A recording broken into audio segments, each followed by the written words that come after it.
I'd never be so cruel as to try to make someone pronounce my last name on the first try, but I'm Rachel Jagoda Brunette. I'm a program officer at the Lemelson Foundation out of Portland, Oregon, and we are the only charitable foundation in the world that's focused exclusively on using the power of invention to improve lives. We were founded by one of the most prolific U.S. inventors in U.S. history, Jerome Lemelson, who at the time of his death had over 600 patents to his name. He and his wife, Dorothy, who started the foundation. Is there something I should do with this to make it not keep cutting in and out? Oh, this one. Okay, I will do that.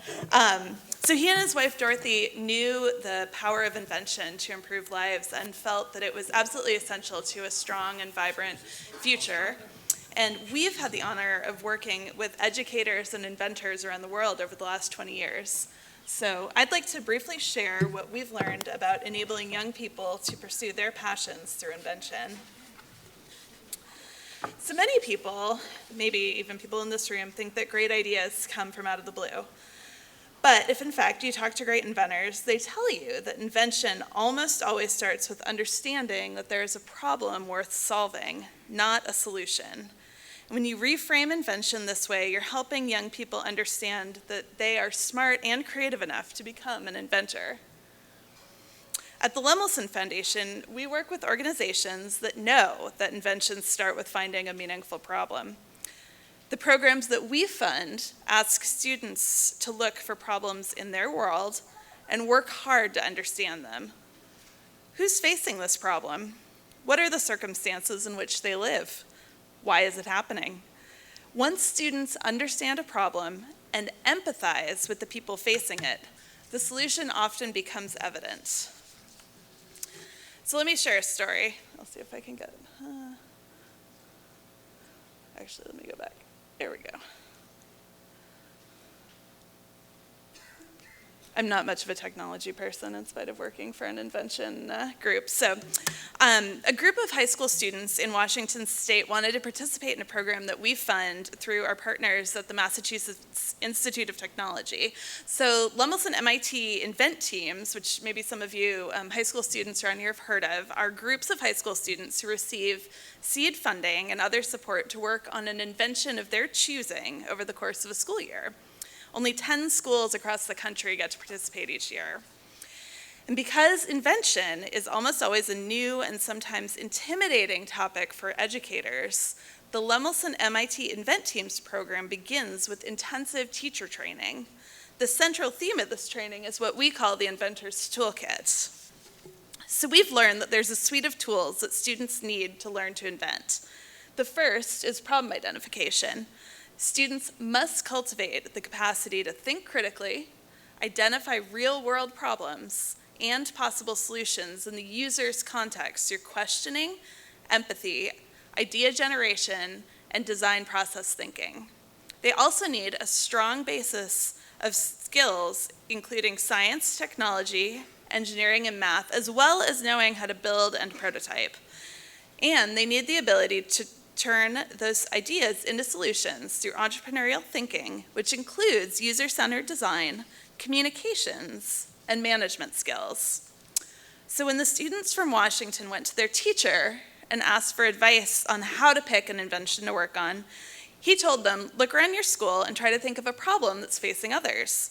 They asked around and learned that a classmate with spina bifida, which is a birth defect where the spine does not form properly, desperately wanted to join her family on bike rides but couldn't because of her physical limitations. They talked with her further to better understand her needs and decided to invent a self-balancing recumbent tricycle that would allow their friend to bike with her family. So of course, the process of ideating a solution to the problem is merely the first step. The Washington students had to learn welding through the course of their tricycle design, as well as biomedical engineering, so that they could understand their friend's physical capabilities. They had to learn how to articulate their ideas and manage their colleagues. They had to learn how to fail, learn from their mistakes, and try again. So as you can see in the picture here, it's incredibly gratifying to be able to invent a product that serves a valuable purpose for someone. By applying the skills in the Inventors Toolkit and entrepreneurial principles as they worked on their tricycle, the team of students ultimately invented a product that changed their friend's life for the better. Imagine the feeling they must have had here watching their friend pedal off for the first time, looking forward to going on an outing with her family because of their invention. Needless to say, those students were inspired, and many of them changed their life plans to become inventors and entrepreneurs. So when a student recognizes that they have the power to change the world for the better through invention and entrepreneurship, they undergo a dramatic change. They're more engaged in school, they're more confident and resilient in the face of challenges, and most importantly, they are deeply aware that they have the ability to set their own path in life. Too many students these days are told by educators that they need to match their skill sets to the needs of potential employers, rather than to their own interests. Teaching students the skills they need to invent helps them see that their ideas can make a difference. So the Lemelson Foundation has been very proud to partner with TiE Oregon to showcase the transformative power of invention education. TiE Oregon launched their highly successful TiE Young Entrepreneurs program last year and had a fantastic group of students working to build prototypes and create business plans. So they noticed, however, that the students who were participating tended to come from some of the wealthier high schools around Portland.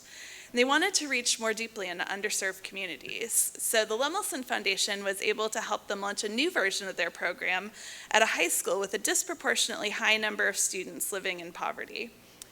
We shared their belief that anyone is capable of creating a groundbreaking invention, and we all risk missing out when disadvantaged students aren't included in invention programs. And I just want to once again thank Nitin Rai, who I see in the audience, and Carrie, I saw up there too. So please, if you have questions about the Oregon program, seek them out at some point during the course of the conference, because they are really the people behind it.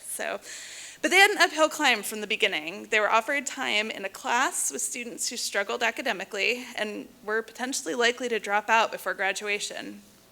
As soon as TiE helped those kids pursue their own ideas through invention, they saw a remarkable change.